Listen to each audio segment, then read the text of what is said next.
가장 쓸모없는 생각은 학교에 가고 직장을 얻고 열심히 일하고 돈을 모으고 빚에서 벗어나 주식시장에서 장기적으로 투자하는 것입니다. 그들은 수조 달러를 찍어내고 있는데 어떻게 돈을 절약할 수 있을까요? 1%와 99 사이의 격차는 엄청납니다. 돈만 보는 것이 아니라 한 발 뒤로 물러나 더 큰 그림을 보아야 합니다. 그래서 당신은 무엇을 해야 할까요? 우리 모두에게는 가난한 사람이 있습니다. 우리 안에는 아직도 가난한 사람이 있습니다. 중산층 사람도 있습니다. 중산층 사람들은 안정적인 급여를 원합니다. 그리고 부자가 있습니다. 그들은 모두 우리 안에 있습니다. 그것이 가르쳐지지 않았다는 것을 제외하고요.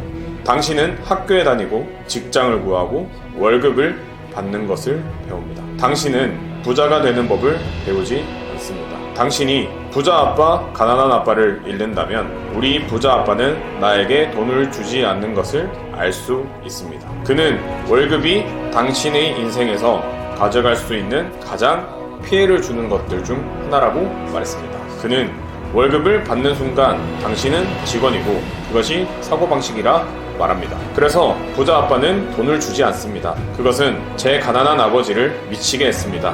아시다시피 공무원이죠. 가난한 아빠, 당신은 사람들에게 돈을 지불해야 합니다. 그리고 부자 아빠는 월급이 나쁘다고 말하지 않았습니다.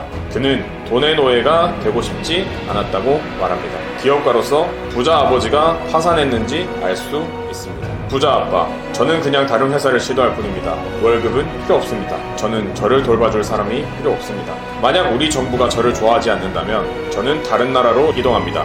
왜냐하면 그들은 그곳에서 기업가들을 필요로 하기 때문입니다. 그래서 기업가는 사업이라기보다는 사고방식, 기술, 그리고 다양한 규칙들입니다. 중소기업은 대기업과 같은 규칙으로 운영되지 않습니다. 기업가는 사고방식, 기술, 규칙입니다. 그리고 직원이나 중소기업이냐에 따라 역할이 달라집니다. 사고방식도 다르고 기술도 다릅니다. 만약 여러분이 기업가가 된 적이 없는 사람에게 한 가지만 말해줄 수 있다면 그들은 기업가가 되기 위해 믿음의 도약을 생각하고 있습니다. 그들에게 뭐라고 말해줄 수 있나요? 제게 일어난 일을 똑같이 얘기할게요. 제 마지막 월급이 아직도 선명하게 기억납니다. 그날은 제 인생에서 최악의 날이자 최고의 날들 중 하나였습니다. 저는 푸에르토리코에 있었습니다. 저는 제록스에서 일하고 있었습니다. 그리고 제 상사가 마지막으로 제게 준 것은 급여가 아니라 보너스 수표였습니다. 제 생각에는 세금이 부과된 약 3만 달러 정도였던 것 같아요. 그게 유일한 문제였죠. 그래서 저는 이 수표를 받고 성스러운 고등어라고 말했습니다. 무슨 말인지 아시잖아요. 저는 흥분했습니다. 하지만 저는 또한 방해를 받았습니다. 그래서 이 다른 남자가 저에게 다가왔습니다. 그의 이름은 존이었습니다. 그리고 저는 저에게 당신이 돌아올 거라고 말했습니다. 이유를 말했습니다. 그는 당신이 실패할 것이기 때문이라고 말합니다. 저는 그를 보고 말했어요. 보세요. 몇 마디 경험이 있습니다. 왜냐하면 그가 그렇게 했기 때문입니다. 그는 제록스를 떠나 실패하고 돌아왔습니다. 봐요. 라고 말했습니다. 실패하고 돌아왔잖아요. 하지만 전 실패할 거고 다시는 돌아오지 않을 겁니다. 그리고 그것이 태도입니다. 만약 당신이 내가 실패하면 엄마와 아빠에게 돌아갈 거야 라고 말한다면 당신은 그렇게 할 것입니다. 그래서 만약 실패한다면 그때 저는 돈이 없었기 때문에 기업가가 되었습니다.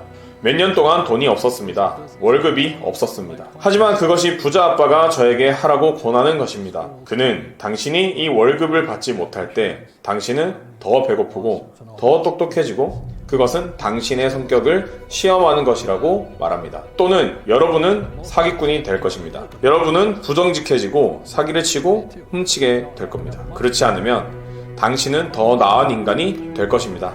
그래서 정말로 그것이 기업가가 되는 것의 이점입니다. 여러분은 아무것도 가지고 있지 않을 때 자신이 누구인지 정말로 잘 알게 됩니다. 그래서 여러분은 항상 큰 그림을 봐야 합니다. 너무 많은 사람들이 쳐다봅니다. 저에게 무슨 일이 일어날까요? 여러분이 큰 그림을 볼 때 여러분은 또한 나쁜 일이 일어날 때 좋은 일이 일어날 것이라는 것을 알게 될 것입니다. 하지만 무슨 일이 일어나든 준비해야 합니다. 만약 여러분이 다음 20년이 지난 20년과 같을 것이라고 생각한다면 여러분은 크림처럼 될 것입니다. 있잖아요. 당신과 내가 슈퍼마켓에 가서 우유 한 상자를 살 때 말이에요. 우리는 항상 유통기한을 확인합니다. 하지만 대부분의 사람들은 뇌의 유통기한을 확인하지 않습니다. 빚에서 벗어나는 대신 빚을 지게 됩니다. 제가 방금 3억 달러의 빚을 다시 갚았다는 거 아시잖아요. 저는 5%에서 2.5%로 올랐습니다. 돈을 많이 벌었습니다. 제 돈이 줄었기 때문에 매달 돈이 더 들어옵니다. 그래서 일부 금융 전문가들은 빚에서 벗어나라고 말하지만 저는 빚을 어떻게 사용하는지 배우라는 것입니다. 제가 73년 1월에 베트남에서 공부를 마치고 돌아왔을 때 부자 아버지가 저에게 한 첫 번째 말은 부동산 투자를 배우기 위해 학교를 간다는 것이었습니다. 그건 부동산이 아니었습니다. 그것은 부채와 세금을 사용하는 방법이었습니다. 빚과 세금은 부자들을 더 부자로 만듭니다. 빚과 세금은 가난한 사람들과 중산층을 가난하게 만듭니다. 그래서 의사, 변호사 혹은 여러분이 알고 있는 모든 부자들이 그들입니다. 그 사람들은 크림을 바르고 있고 그들은 이유를 모릅니다. 의사들이 크림을 바르고 있다고요? 그들은 더 많은 돈을 벌고 있지만 집으로 가져가는 것은 더 적습니다. 제 의사가 방금 저한테 소리 지른 거 아시죠?